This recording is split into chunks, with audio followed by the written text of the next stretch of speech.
Hello students, कैसे हैं आप सब। आशा करती हूँ आप बहुत ही अच्छे होंगे और मैं मीता सिंह रुचि क्लासेस 71 में आपका फिर से बहुत बहुत स्वागत है। तो मैंने आपसे कहा था हम स्टार्ट कर रहे हैं अपनी संस्कृत, एक वीडियो मैंने आपको दी है। आज हम बात करेंगे अपने माहेश्वर सूत्रों के बारे में कि माहेश्वर सूत्र हमारे कैसे आए। तो देखिए, आपको पता है महर्षि पाणिनि जी ने घोर तप करके क्या किया था, तपस्या की। उसके बाद क्या किया, उन्होंने शिव जी को प्रसन्न किया। शिव जी प्रसन्न हो गए और उसके बाद उन्होंने क्या किया, डमरू बजाया और नृत्य भी किया। उस डमरू से जो ध्वनियां निकली वो हमारे क्या कहलाए, वो हमारे कौन से चलाए, माहेश्वर सूत्र। और इससे क्या लिया, इससे उन्होंने क्या लिया, इससे माहेश्वर सूत्रों से हमने क्या लिया है, अपनी व्याकरण लिया है। यानी कि हमारी वर्णमाला का जो निर्माण हुआ है वो हमारे माहेश्वर सूत्रों से हुआ है। माहेश्वर सूत्र जब शिव जी ने डमरू बजाया तो उनकी ध्वनियों को महर्षि पाणिनि जी ने बहुत ही ध्यान से सुना। जैसे जैसे उन्होंने सुना, उन्हें जब उन्होंने पहला डमरू बजाया तो उन्हें सुनाई दिया आ ई ऊ में, ठीक है। दूसरा बजाया तो क्या सुनाई दिया, री री है। तीसरे डमरू की आवाज वो बनाया ए होंगे, चौथे में बनाया आई हो जाए। इस तरह से जैसे जैसे भी डमरू बजाते गए उन्हें जो जो ध्वनियां सुनाई दी उससे क्या किया, हमारी वर्णमाला का निर्माण किया। तो चलिए देख लेते हैं। इसमें देखिए सबसे पहले इसको शुरू करने से पहले एक सूत्र हमारा आपको याद भी हो गया, नृत्यावसाने नटराज राजो ननादढकांतं पंचवारं सिद्धतु कामा सरिताति सिद्धम एतदिमाशे शिव सूत्र जालम। अब देखिए क्या है, ये आपको पता है संस्कृत में जैसे हम मंत्र उच्चारण करते हैं तो ये हमारा एक इसमें बताया गया है कि कैसे हमारे इनकी व्याकरण माला का यानी कि व्याकरण शास्त्र का हमारे निर्माण हुआ है और कैसे हमारी वर्णमाला आई है। तो देखिए, नृत्यावसाने नटराज राजो, तो जो शिव जी नृत्य करते हैं उसे नटराज नृत्य बोला जाता है। तो शिव जी ने जब नृत्य किया और डमरू बजाया, मैंने नंदा डमरू बजाया। डमरू कितनी बार बजाया, 9 पंच बार, यानी कि डमरू बजाया उन्होंने 9 + 5 बार, ठीक है। 9 5 क्या होता है, 14 बार। तो 9 बार 9 पंच बार, 9 बार और 5 बार डमरू बजाया। तो क्या हो गया, यहाँ पर शिव जी ने डमरू बजाया। उद्दत गामा सनकादि सिद्धांत, यानी कि सनकादि सिद्धि के उद्धार के, सनकादि सिद्धि जो है ना, सनकादि ऋषि हैं, उनके उद्धार के लिए उन्होंने क्या किया, यहाँ पर किया है शिव सूत्र जाल का निर्माण। शिव सूत्र जाल का निर्माण हमारे ऐसे हुआ है। मैंने आपको बताया महर्षि पाणिनि ने जो भी हमारी डमरू से जो ध्वनियां निकली है उससे हमारे किसका निर्माण हुआ है, उससे निर्माण हुआ है हमारे माहेश्वरी सूत्रों का। अगर आपको इसकी वर्णमाला यानी कि इसे याद करना है तो माहेश्वर सूत्र बहुत ही अच्छे से याद करने पड़ेंगे। तो चलिए देख लेते हैं माहेश्वर सूत्रों को। तो देखिए, जब पहली ध्वनि उनके उससे निकली तो क्या निकला, आ ई ऊण। क्या निकला, आ ई ऊण। फिर सेकंड नंबर की बात करूं तो क्या, री लिख। क्या निकला, री लिख। थर्ड नंबर पे होता है ए ओंग, ए ओंग। चौथे पर आता है हमारा आई औच। तो देखिए पहले चार की बात करिए। अगर आपको बिल्कुल आप न्यू है, स्टार्टिंग संस्कृत आपने अभी ली है और आपको संस्कृत का मतलब कुछ भी नहीं पता, तो आपको करना क्या है, सबसे पहले आपको याद करने हैं यहाँ पर माहेश्वर सूत्र हमारे याद करने हैं। तो देखिए अभी बात करते हैं चार की। तो देखिए मैंने आपको बताया एकदम सारे आप 14 के 14 एकदम याद नहीं होंगे, आप उनको डिवाइड करके याद कीजिए। चार चार करके आप याद करेंगे तो आपको अच्छे से याद हो जाएंगे। तो देखिए पहले की बात करूं, अगर मैं यहाँ से लेके एक से लेके अगर 4 तक की बात करूं, 1 से लेके 4 तक की बात है, यहाँ पर किसके बारे में बात हुई, यहाँ पर हमारे बात हुई है स्वर के बारे में। 1 से 4 तक क्या आते हैं माहेश्वर सूत्रों में, 1 से 4 तक हमारे क्या आते हैं, स्वर आते हैं। देखिए एक और बात, ये जो वर्ण है इसे बोलते हैं हम इत संज्ञक वर्ण। क्या बोलते हैं, इत संज्ञक वर्ण।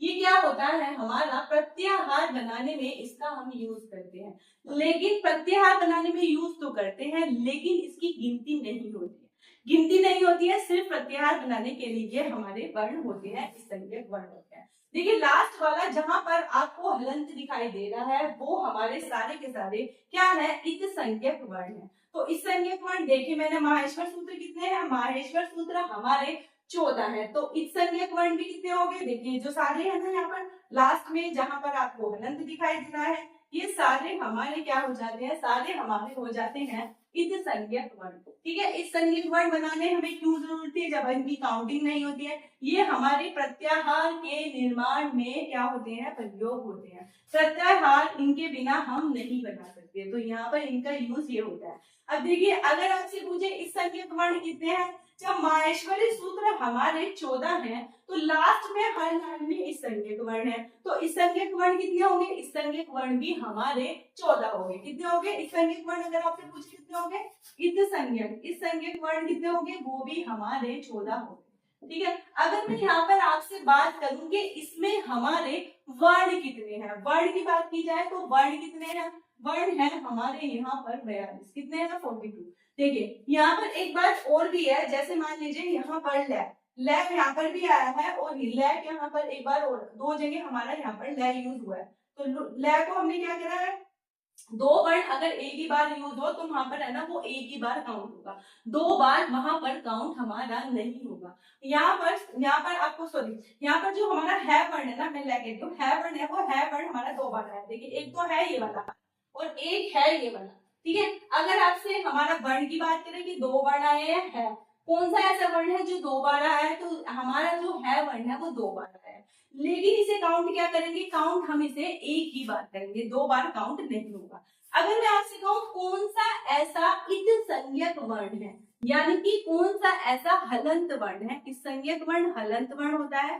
ठीक है, वो कौन सा वर्ण है जो 2 बार आया है, तो यहाँ पर हमारा ण है, तो देखिए ण यहाँ पर आ रहा है हमारा, और ण कहाँ पर आ रहा है, 2 बार, हमारे यहाँ पर ण 2 बार आया, एक तो ये वाला है और एक ये वाला है, तो ये भी क्या है, अगर इस संज्ञक को पूछेंगे कौन सा ऐसा है जो 2 बार आया है, तो ण।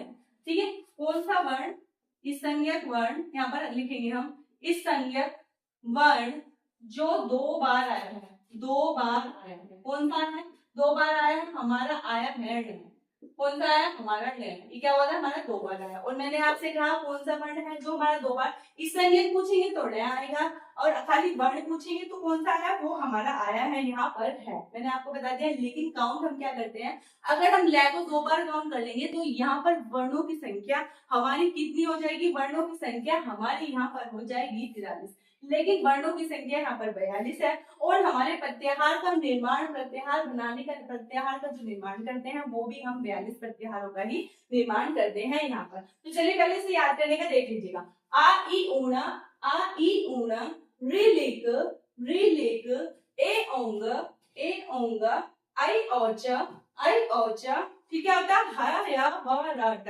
क्या ह या व र ट लर्ण। पहले 6 याद कर लीजिए, पहले 4 कीजिए, 4 में क्या आते हैं, 4 में आते हैं हमारे यहाँ पर स्वर। देखिए 4 में आते हैं स्वर, और स्वर को क्या बोलते हैं, स्वर को बोल सकते हैं आप, क्या बोल सकते हैं, अच।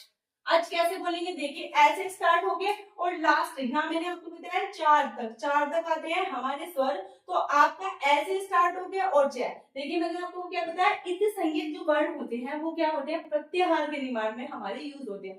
आगे मैं आपसे ये बोलूंगी अच, अच का मतलब क्या होगा, सारे स्वर आ जाएंगे, तो यहाँ पर अच, स्वर को क्या कहते हैं, यहाँ पर कहते हैं अच।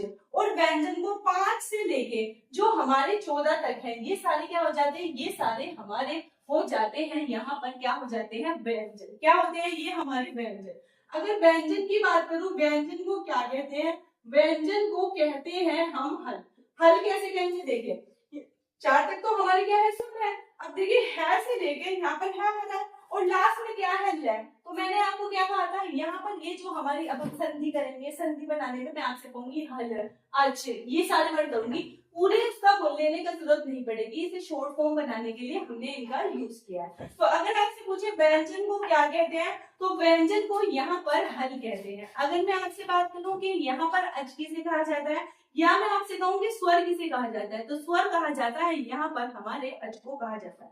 ठीक है, तो इतनी बात हुई। अब देखिए यहाँ पर 5वें वर्ण है, 5वें में क्या आते हैं, यहाँ पर अंतस्थ व्यंजन। अंतस्थ व्यंजन कौन से होते हैं, अंतस्थ व्यंजन कौन से होते हैं, य र ल व, य र ल व, ठीक है, य र ल व क्या होते हैं, अंतस्थ व्यंजन होते हैं। यहाँ पर देखिए हमारे ये आ रहे हैं, ठीक है, य व र ल। देखिए इसमें थोड़ा उल्टा होता है, हिंदी में य व र ल होता है, यहाँ पर होता है य व र ल, ठीक है, य व पहला आएगा, व र ल, ठीक है, ये क्या होते हैं, ये हमारे होते हैं अंतस्थ व्यंजन। तो यानी कि हमारे 5वें उसमें क्या दे रखा है, 5वें 6ठे में कौन से वर्ण दे रखे हैं, हमारे अंतस्थ व्यंजन। ये भी क्वेश्चन बनता है आपसे कि है ना, पहले से चौथे में हमारे कौन से वर्ण दिए गए हैं। तो पहले से चौथे की अगर मैं बात करूं तो हमारे आते हैं यहाँ पर स्वर। मैंने आपको बताया स्वर को क्या बोलते हैं, स्वर को हम बोलते हैं अच। अगर मैं बात करूं आपसे 5वें नंबर, 5वें 6ठे में कौन से आते हैं, 5वें 6ठे में आते हैं हमारे अंतस्थ व्यंजन। क्वेश्चन ये बनता है अंतस्थ व्यंजन कौन कौन से होते हैं, तो 4 होते हैं, य व र क्या होते हैं हमारे अंतस्थ व्यंजन। अगर मैं आपसे बात करूं ये 7वें नंबर पे क्या आते हैं, तो ये होते हैं हमारे नासिकीय व्यंजन। कौन से व्यंजन होते हैं, ये हमारे नासिकीय, नासिकीय ये क्वेश्चन बनते हैं हमारे, ठीक है। नासिकीय व्यंजन होते हैं, नासिकीय व्यंजन क्या होते हैं, जो हमारे नाक से बोले जाते हैं वो क्या होते हैं। देखिए अगर आपने हिंदी की वर्णमाला पढ़ी है तो आप बहुत अच्छे से समझ पा रहे होंगे कि नासिकीय व्यंजन क्या होते हैं, जिन्हें बोलते समय हमारे नाक का उच्चारण, मतलब नाक का से उच्चारण होता है, वो हमारे नासिकीय व्यंजन होते हैं। तो देखिए ये सारी संस्कृत मैंने आपको इसलिए कहा था, लेने में फायदा इसलिए है, अगर आपको हिंदी अच्छे से समझ में आ रही है तो ये वर्णमाला आपको बहुत ही अच्छे से समझ में आएगी। आपने अगर हिंदी की वर्णमाला पढ़ी है तो ये आपके लिए बहुत ज्यादा इजी हो जाएगा। ठीक है, तो मैंने आपको बताया 7वें में आते हैं हमारे नासिकीय व्यंजन, यहाँ पर 7वें में आते हैं। 8वें 9वें में कौन से आते हैं, देखिए इसमें हिंदी में क्या होता है हमारा कवर्ग, चवर्ग, टवर्ग, तवर्ग, पवर्ग। तो का ख ग घ अंगा, ठीक है। तो इसमें आपको कौन सा दिखाई दे रहा है, यहाँ पर जो आ रहा है, ठीक है, का च छ ज झ, चौथा वर्ण, यानी कि 8वें और 9वें में हमारे क्या होते हैं, वर्ग के चौथे वर्ण आते हैं। क्या आते हैं, वर्ग के, यहाँ पर लिख लीजिएगा, वर्ग के चौथे वर्ण, वर्ग के चौथे वर्ण, चौथे वर्ण करे में आते हैं हमारे 8वें 9वें में, क्या आते हैं हमारे चौथे वर्ण। चौथे वर्ण में कैसे कह रही हूँ, जैसे मैंने आपसे कहा का ख ग घ अंग, च छ ज झ य झा। तो देखिए आप यहाँ पे झा क्या है, चौथा वर्ण आता है वर्ग का। तो मैंने आपसे कहा चौथे वर्ण हमारे 8वें और 9वें में कौन से आ रहे हैं, हमारे चौथे वर्ण। ये हमारा क्वेश्चन आता है कि किसमें कौन सा वर्ण आ रहा है, ये आपको क्वेश्चन देखने के लिए मिलेगा। 4 ऑप्शन दिए जाएंगे, आपको बताना है उसमें से क्या होगा। तो ये बात हुई हमारी। अब देखिए इसमें है ना ज वगड़ी का, ठीक है, चा छ ज, यानी कि हमारे यहाँ पर 10वें से 12वें में क्या आएगा, हमारे यहाँ पर कौन से वर्ण आएंगे, तीसरे। देखिए क ख ग, का ख ग ग, तीसरे वर्ण आ गए ना, तो यहाँ पे क्या आ जाएंगे हमारे तीसरे वर्ण। इसमें किसमें आ जाएंगे, हमारे तीसरे वर्ण आ जाएंगे। कौन से आ जाएंगे, तीसरे वर्ण आ जाएंगे इसमें, किसके, वर्ग के तीसरे वर्ण आ जाएंगे। जैसे ख फ छ, का ख, ख कौन सा आता है हमारा दूसरा, तो यहाँ पर द्वितीय, ये कौन से है, ये हमारे द्वितीय वर्ण है, ये हमारे कौन से है, द्वितीय वर्ण है, द्वितीय वर्ण।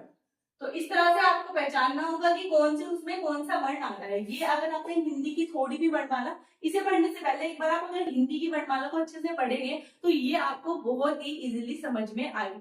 ठीक है, तो यहाँ पर क्या हो गया, यहाँ पर हमारे द्वितीय वर्ण हो गया। अब देखिए कपाय, का पय, जो क्या होता है, वर्ग का पहला वर्ण होता है। क्या होता है, वर्ग का पहला वर्ण होता है। तो यहाँ पर वर्ग के प्रथम वर्ण क्या आता है, हमारे प्रथम वर्ण आते हैं। ठीक है, अब जैसे श श स ये क्या होते हैं, ये हमारे ऊष्म व्यंजन होते हैं। क्या होते हैं, ये हमारे क्या होते हैं, ऊष्म व्यंजन, ऊष्म व्यंजन होते हैं। 13वें 14वें में हमारे क्या आ जाएंगे, ऊष्म व्यंजन आ जाएंगे। ठीक है, तो इस तरह से हमारे क्वेश्चन बनते हैं। ये भी बनता है कि 3 से 4 में, 13वें 14वें में हमारे कौन से व्यंजन आ रहे हैं, 1 से 4 तक हमारे कौन से आ रहे हैं, 1 से 4 तक स्वर आ रहे हैं, और हमारे यहाँ पर 5 से लेके 14 तक क्या आते हैं, हमारे व्यंजन। तो देखिए आपको इतना समझ में आया होगा। हालांकि ये आपको मैं आपको नेक्स्ट वीडियो में और अच्छे से याद भी कर पाऊंगी कि हमारे माहेश्वर सूत्र होते कौन कौन से हैं। तो मिलती हूँ मैं आपसे नेक्स्ट वीडियो में। प्लीज बताइएगा आपको क्लास कैसी लगी, और मैं पूरा प्रयास करूंगी कि संस्कृत आपको बहुत अच्छे से समझ में आए। Thank you.